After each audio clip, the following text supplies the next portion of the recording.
जय गुरु जी। वीडियो को लाइक कीजिए, चैनल को सब्सक्राइब कीजिए और बेल आइकन को प्रेस कर दीजिए ताकि जब भी हम नया सत्संग वीडियो अपलोड करें तो उसका नोटिफिकेशन आप तक तुरंत पहुंच जाए और फिर आप गुरु की महिमा और उनके अनेकों चमत्कारों के बारे में सुने, वो भी संगत की जुबानी। जय गुरु जी। आज मैं आप सबके साथ जो सत्संग शेयर करूँगा वो हमें व्हाट्सएप के माध्यम से प्राप्त हुआ है। हमें बेहद ही अच्छा लग रहा है कि आप हमें अपनी मैजिकल जर्नी भेज रहे हैं। संगत जी ऐसे ही अपने प्यारे प्यारे सत्संग हमारे साथ शेयर करते रहें। चाहे आप हमें व्हाट्सएप पर हिंदी में टाइप करके भेजें या फिर नोटबुक में लिखकर या फिर ऑडियो रिकॉर्ड करके। हमारी आपसे सिर्फ एक छोटी सी विनती है, जब भी आप अपना सत्संग रिकॉर्ड करें तो उसको एक शांत वातावरण में ही रिकॉर्ड करें। संगत जी आज का सत्संग एक गुरु भक्त आंटी जी का है और आंटी जी अपना नाम और जगह दोनों चीज़ ही गुप्त रखना चाहती हैं, जिसका हम दिल से सम्मान करते हैं। चलिए आज का ये सत्संग हम आंटी जी के बोले हुए शब्दों में ही हम सब सुनते हैं। बहुत ही सुंदर और अद्भुत सत्संग शेयर करा है आंटी जी ने। जैसा आंटी जी ने सत्संग हमारे साथ शेयर करा है वैसे ही आप सबके साथ इस सत्संग के माध्यम से आज साझा करने जा रहे हैं। इसलिए आप सभी संगत सत्संग के अंत तक बने रहना, वो सत्संग को बहुत ध्यान से सुनना, वो सत्संग को बीच में ना छोड़ें, क्योंकि सत्संग सुनने वाले का भी कल्याण होता है और सत्संग करने वाले का भी। और हो सकता है जो आप आज सत्संग सुने उससे आपको भी अपने कई सवालों के जवाब मिल जाए। चलिए सत्संग शुरू करते हैं। जय गुरु जी। जय गुरु जी। शुक्राना गुरु जी, अनंतम अनंतम शुक्राना। मैं जो कि गया बिहार से मैं रहती हूँ, मैं अपना नाम गुप्त रखना चाहती हूँ। संगत जी मैं आज गुरु जी का शुक्राना सत्संग करने जा रही हूँ। आज मेरी बेटी का बर्थडे है 18 फरवरी, जो शायद गुरु जी ने ही ब्लेस किया है मेरी बच्ची को। उसका शिवरात्रि का बर्थडे था, शिवरात्रि को जन्म ली थी वो। बहुत दिनों से गुरुपा का मैसेज आ रहा था बड़ा सत्संग शेयर कर, पर वैसा मौका ही नहीं मिल रहा था संगत जी कि मैं सत्संग शेयर कर सकूं। मैं गुरु जी की वो बेटी हूँ जो कि शायद बहुत मेरे माड़े कर्म है। मैंने अभी 25 दिसंबर को अपने पति को खोया है। वो मेरे सेकंड हस्बैंड थे। मैंने अपनी लाइफ में 2 पति को खोया है। अगर गुरु महाराज जी नहीं होते मेरी जिंदगी में तो शायद मैं इस दुख को नहीं झेल पाती। उन्होंने मुझे सहारा दिया और जीने की राह दिखाई। और हर समय संगत जी मुझे ये मैसेज देते रहे कि मैं तेरे साथ हूँ, तू क्यों परेशान होती। पर पति तो पति होता है ना गुरुपा। संगत जी मैं अंदर से बहुत टूट चुकी। मैं हर समय उनकी यादों में, उनकी अच्छी बुरी सारी यादों में खोई रहती। पर गुरु जी मेरे गुरुपा मेरी जिंदगी में ऐसे आए कि मुझे हमेशा के लिए संभाल लिया। हर समय मैं उदास बैठी रहती हूँ तो गुरुपा का तुरंत मैसेज आ जाता संगत जी कि तू क्यों उदास बैठी है, क्यों चिंता करती है, क्यों रोती रहती है। मैं तुम्हारे साथ हर पल साथ। और ये सच भी है संगत जी, गुरुपा ने मुझे हर समय अपने प्रेजेंट, अपने होने का एहसास दिलाया।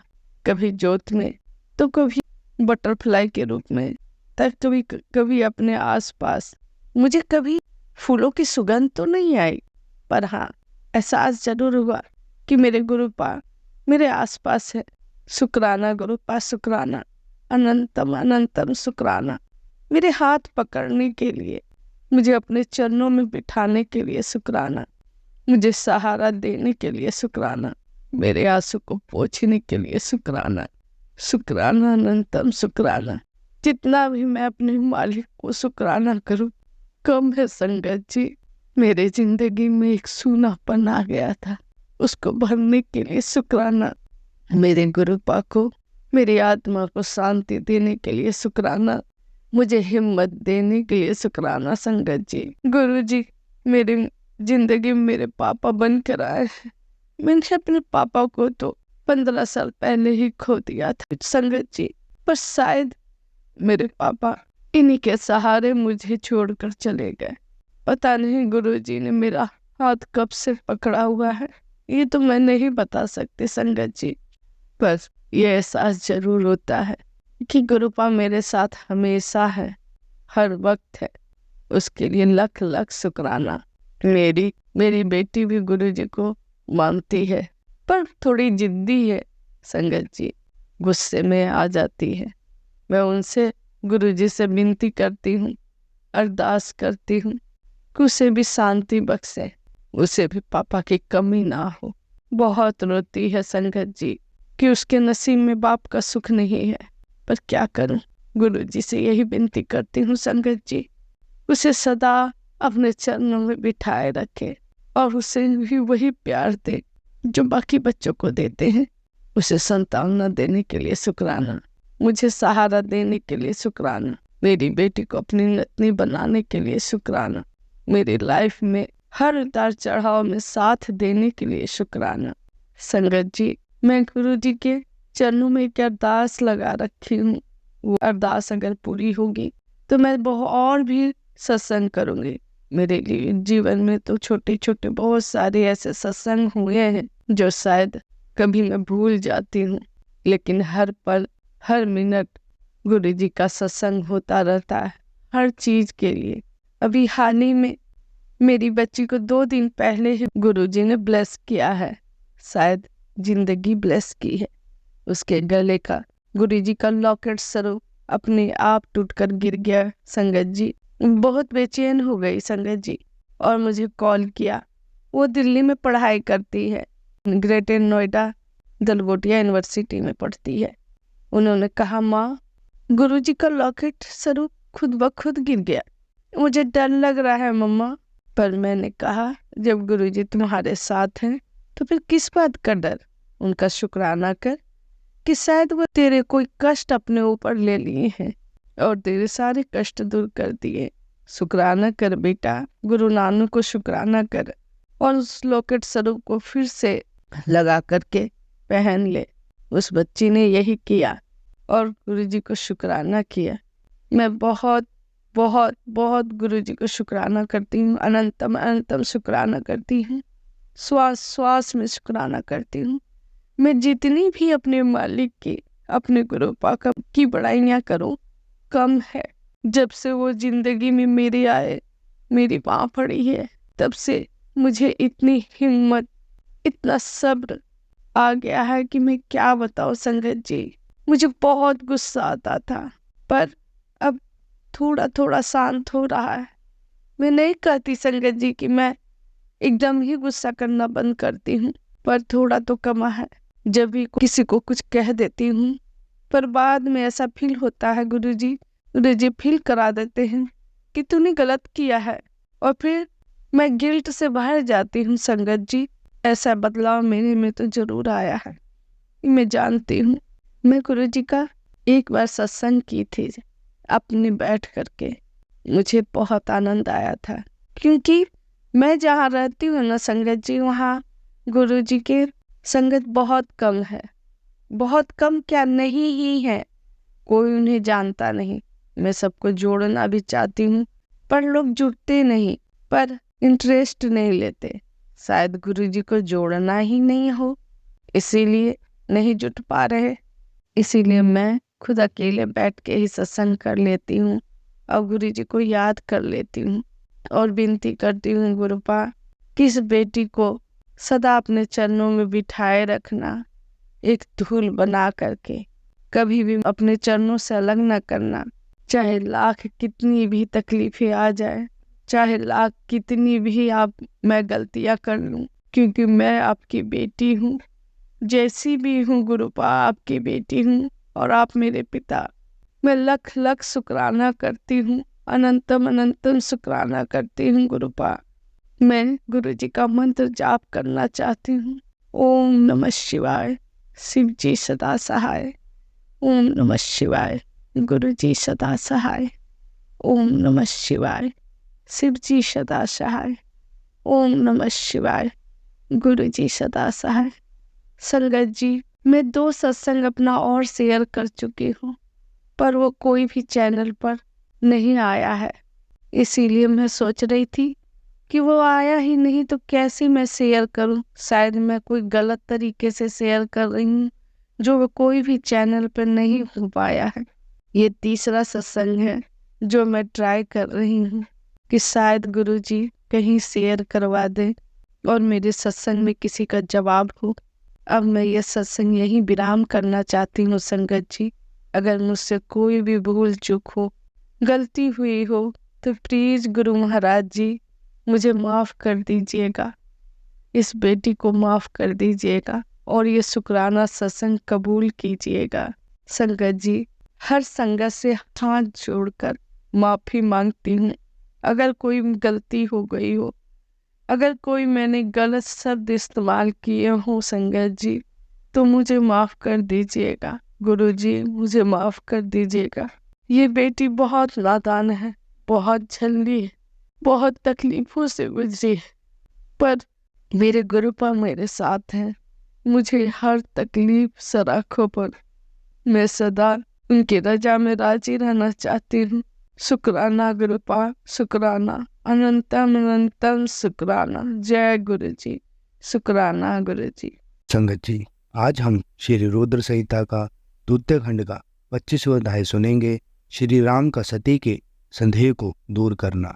श्री राम बोले, हे देवी सती, प्राचीन काल की बात है, एक बार भगवान शिव ने अपने लोक में विश्वकर्मा को बुलाकर उसमें एक मनोहर गौशाला बनवाई जो बहुत बड़ी थी। उसमें उन्होंने एक मनोहर विस्तृत भवन का भी निर्माण करवाया। उसमें एक दिव्य सिंहासन तथा एक दिव्य श्रेष्ठ छत्र भी बनवाया। यह बहुत ही अद्भुत और परम उत्तम था।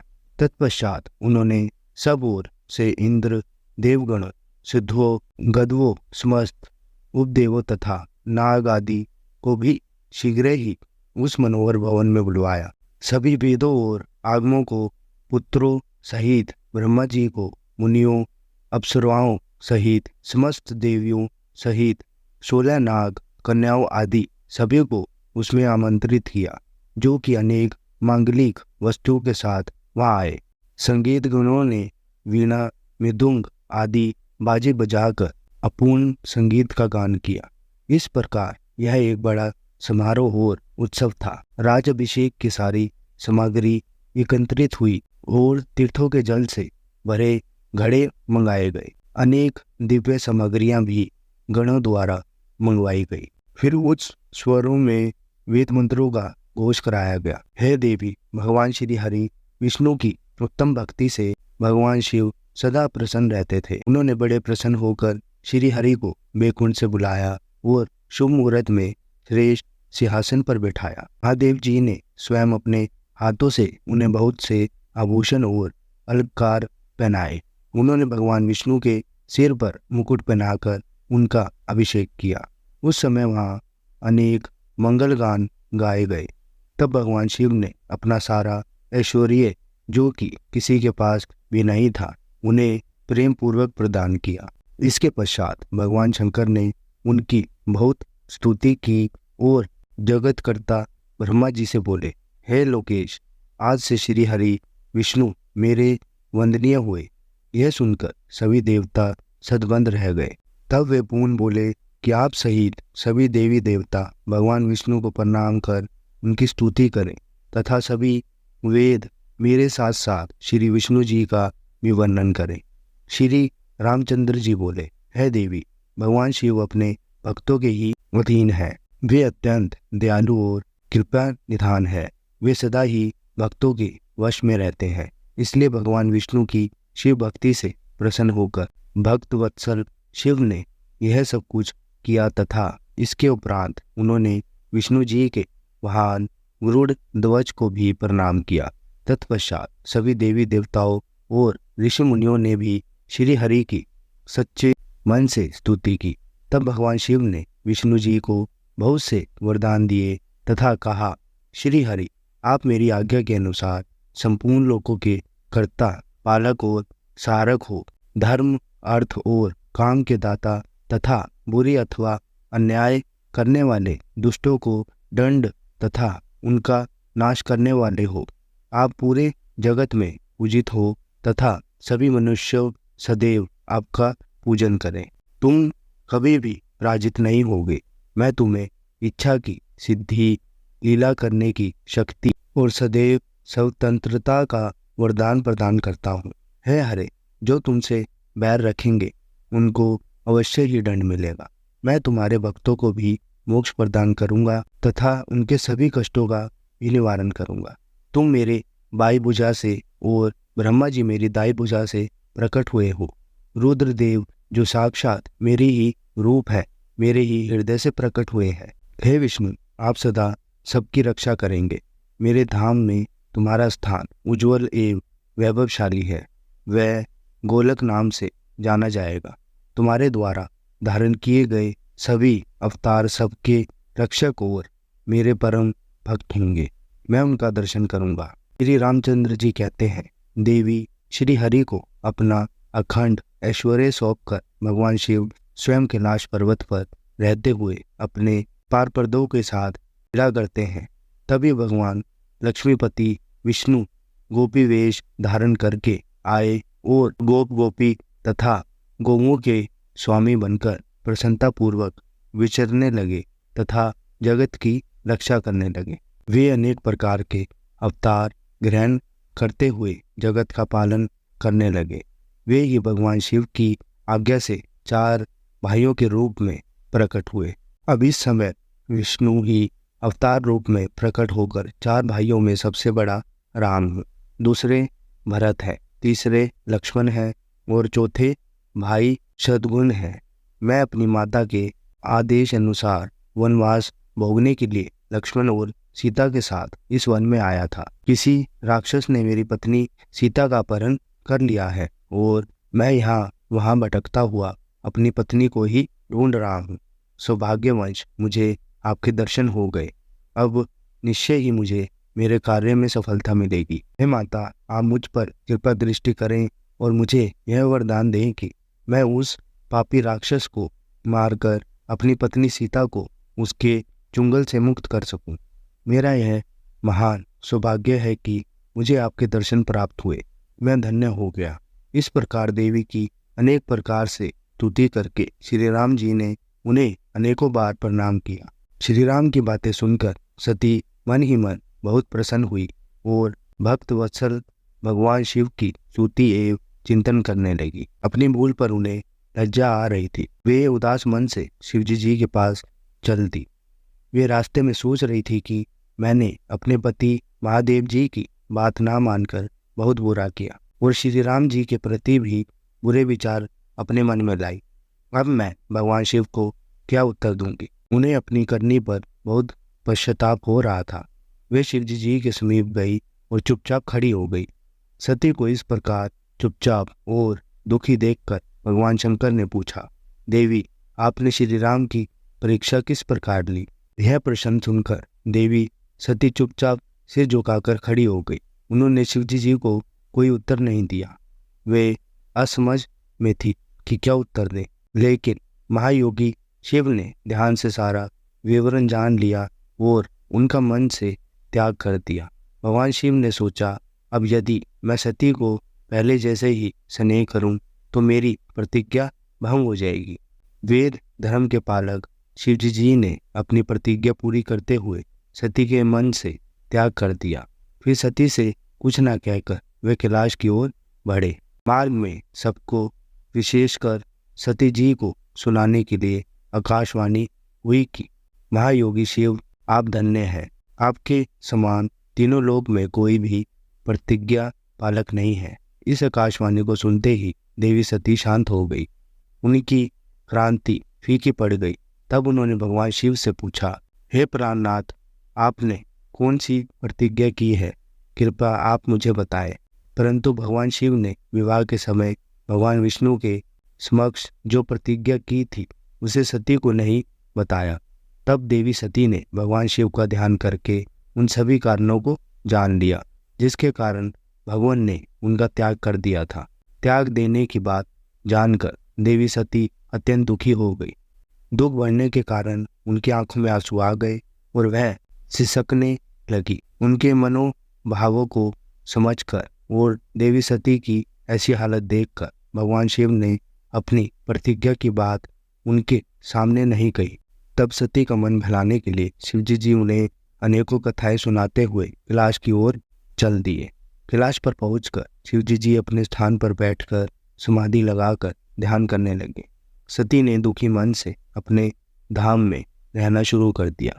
भगवान शिव को समाधि में बैठे बहुत समय बीत गया। तत्पश्चात शिवजी जी ने अपनी समाधि तोड़ी। जब देवी सती को पता चला तो वे तुरंत शिवजी जी के पास दौड़ी चली आई। वहां आकर उन्होंने शिवजी जी के चरणों में प्रणाम किया। भगवान शिव ने उन्हें अपने समूह आसन दिया और उन्हें प्रेम पूर्वक बहुत सी कथाएं सुनाई। इससे देवी सती का शोक दूर हो गया, परंतु शिवजी जी ने अपनी प्रतिज्ञा नहीं तोड़ी। हे नारद, ऋषि मुनि आदि सभी शिव और सती की इन कथाओं को उनकी लीला का ही रूप मानते हैं, क्योंकि वे तो साक्षात परमेश्वर हैं, एक दूसरे के पूरक हैं। भला उनमें वियोग कैसे संभव हो सकता है? सती और शिव वाणी और अर्थ की भांति एक दूसरे से मिले हुए हैं, उनमें वियोग होना असंभव है। उनकी इच्छाओं और लीलाओं से ही उनमें वियोग हो सकता है। संगत जी, कल के सत्संग में आप श्री रुद्र संहिता का द्वितीय खंड का 26वां अध्याय सुनेंगे। जय गुरु जी, शुक्राना गुरु जी। संगत जी, अगर आपको आज का सत्संग अच्छा लगा हो तो आप इस सत्संग को और संगत के साथ जरूर साझा करें, जिससे वो भी महाराज का दिव्य आशीर्वाद प्राप्त कर सके। जय गुरु जी।